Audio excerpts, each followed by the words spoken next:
kudune damkar iki. Lah iki kudune damkar, nek ora damkar ya ora iso no. Few moments later. 괜찮아. 괜찮아요. 괜찮아.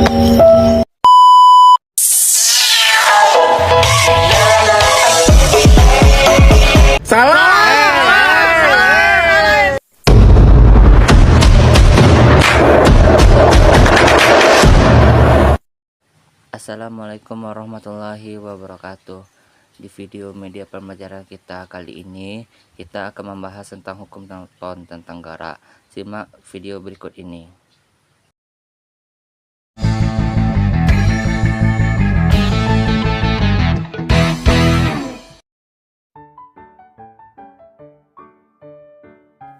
Ketika kita mendorong meja yang besar, anggap masanya 20 kg, maka kita memerlukan gaya yang relatif besar, anggap 20 Newton.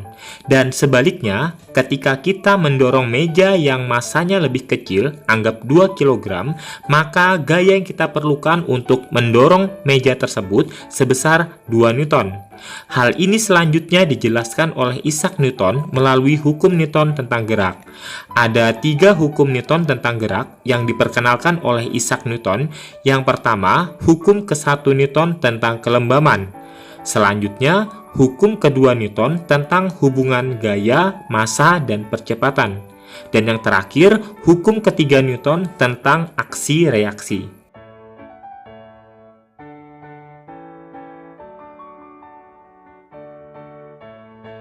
Hukum ke-1 Newton menyatakan tentang inersia atau kelembaman benda, yaitu kecenderungan benda untuk menolak perubahan terhadap keadaan geraknya. Di sini maksudnya yaitu ketika T sama dengan 0 sekon, benda dalam keadaan diam, berarti kecepatannya 0 meter per sekon. Tetapi ketika waktunya ditambah menjadi 1 sekon, maka benda tetap diam jika tidak ada gaya luar. Begitu halnya ketika benda bergerak dengan kecepatan konstan 2 meter per sekon pada detik ke-0, maka detik selanjutnya, anggap T sama dengan 1 sekon, benda tetap bergerak dengan kecepatan yang sama, yaitu 2 meter per sekon. Persamaan matematis hukum ke-1 Newton yaitu sigma F sama dengan 0. Hukum ke-1 Newton berbunyi, setiap benda tetap dalam keadaan diam atau bergerak dengan kelajuan konstan selama tidak ada gaya luar yang bekerja pada benda. Contohnya, ketika sebuah mobil bergerak dengan kecepatan 60 km per jam, jika tidak ada gaya luar yang bekerja pada mobil seperti gaya gesek atau pengereman dan perubahan kecepatan dengan gas, maka mobil akan tetap bergerak dengan kecepatan tersebut. Tetapi ketika terjadi pengereman, maka orang yang berada dalam mobil tersebut akan terdorong ke depan akibat mempertahankan keadaan bergerak seperti sebelumnya.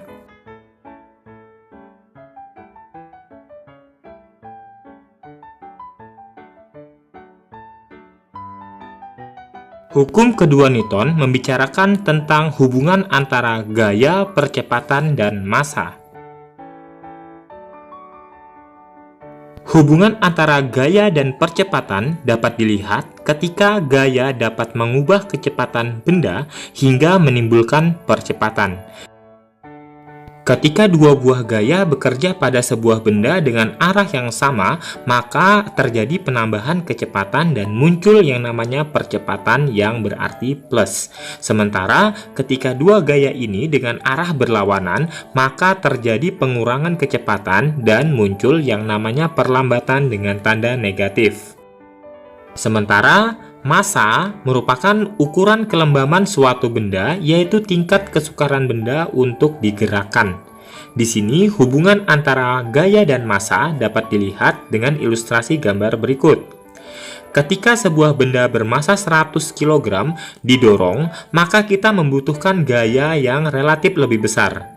Tetapi ketika benda dengan massa 5 kg, maka kita memerlukan gaya yang relatif lebih kecil dari yang 100 kg. Hubungan antara gaya, percepatan, dan massa dapat dinyatakan dengan persamaan matematis sigma F sama dengan M kali A. di mana gaya sebanding dengan massa dan percepatan. Di sini F adalah gaya dalam satuan Newton, M adalah massa dalam satuan kilogram, dan A adalah percepatan dalam satuan meter per sekon kuadrat.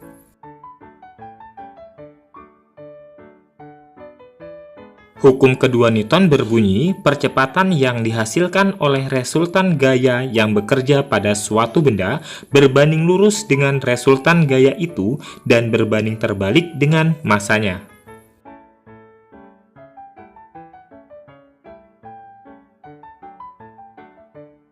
Hukum ketiga Newton menyatakan setiap gaya mekanik selalu muncul berpasangan akibat saling tindak antara dua benda.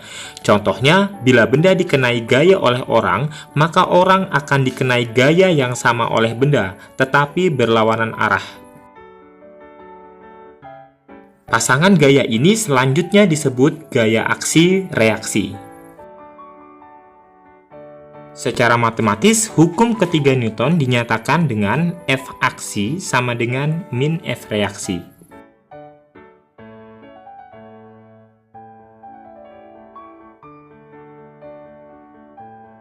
Hukum ketiga Newton berbunyi, jika benda pertama mengerjakan gaya pada benda kedua, maka benda kedua akan mengerjakan gaya pada benda pertama dengan besar sama tetapi berlawanan arah. Contoh hukum ketiga Newton yang pertama, ketika kita melompat, kaki memberikan gaya ke lantai dan lantai akan memberikan gaya reaksi yang sama tetapi berlawanan arah yang mendorong kita ke udara atau ke atas.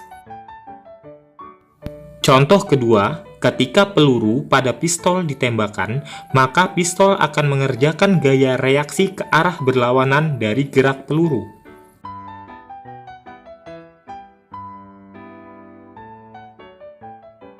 Oke, sekarang kita masuk ke contoh soal. Di sini contoh soal yang pertama berkaitan dengan hukum ke-1 Newton. Suatu benda dikerjakan 3 buah gaya seperti gambar ini, jadi ada F1, F2, dan F3.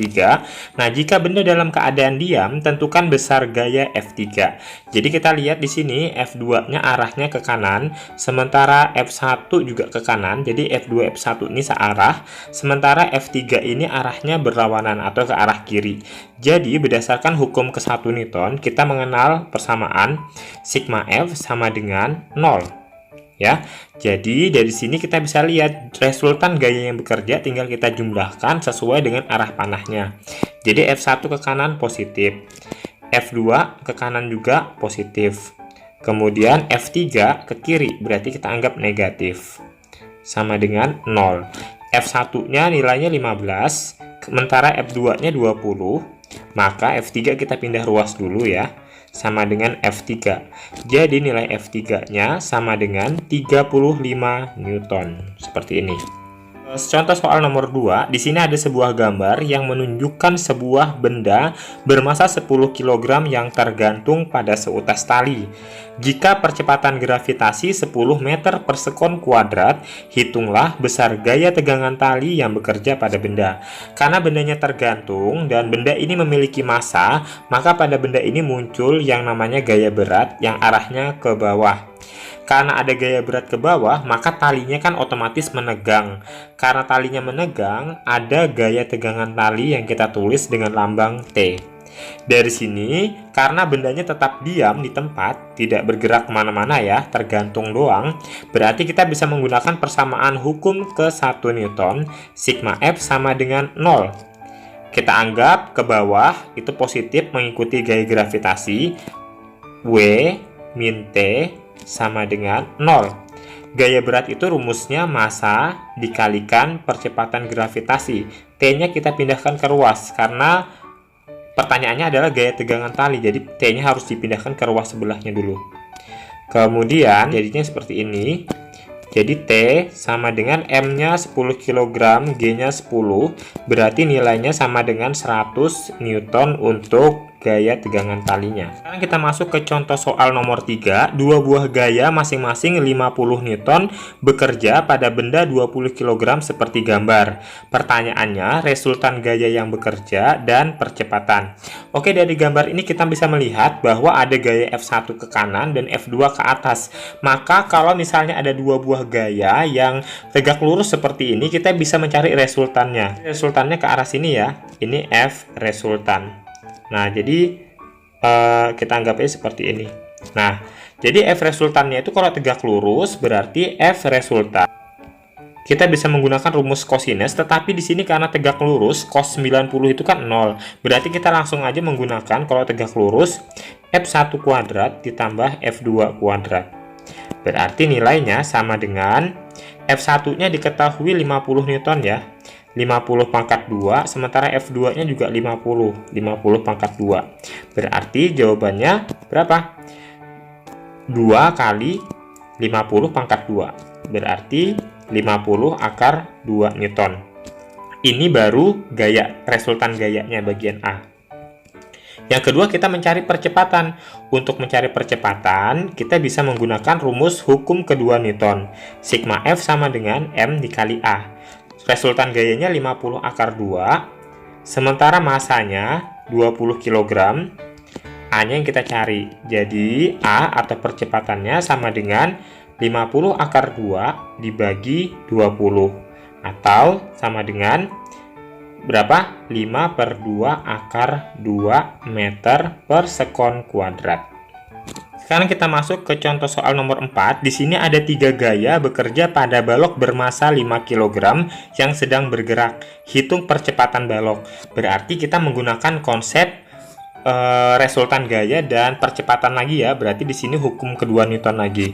Oke, pertama kita selesaikan dengan menggunakan persamaan hukum kedua Newton. Sigma F sama dengan M dikali A, massa dikali percepatan. Resultan gayanya kita lihat aja, yang positif ke kanan, yang negatif ke kiri ya. Berarti di sini 10 ditambah 15 dikurang 30 ya, karena 30 ke arah kiri, sama dengan masanya 5 kg, percepatannya yang kita cari. 10 ditambah 15, 25 dikurang 30 ternyata minus 5 ya. Minus 5 sama dengan 5A.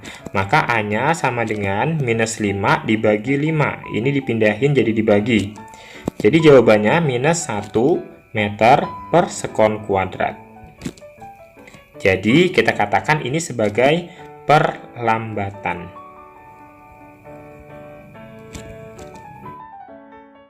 Oke, sampai di sini video kali ini. Semoga bermanfaat. Thanks for watching. See you next video.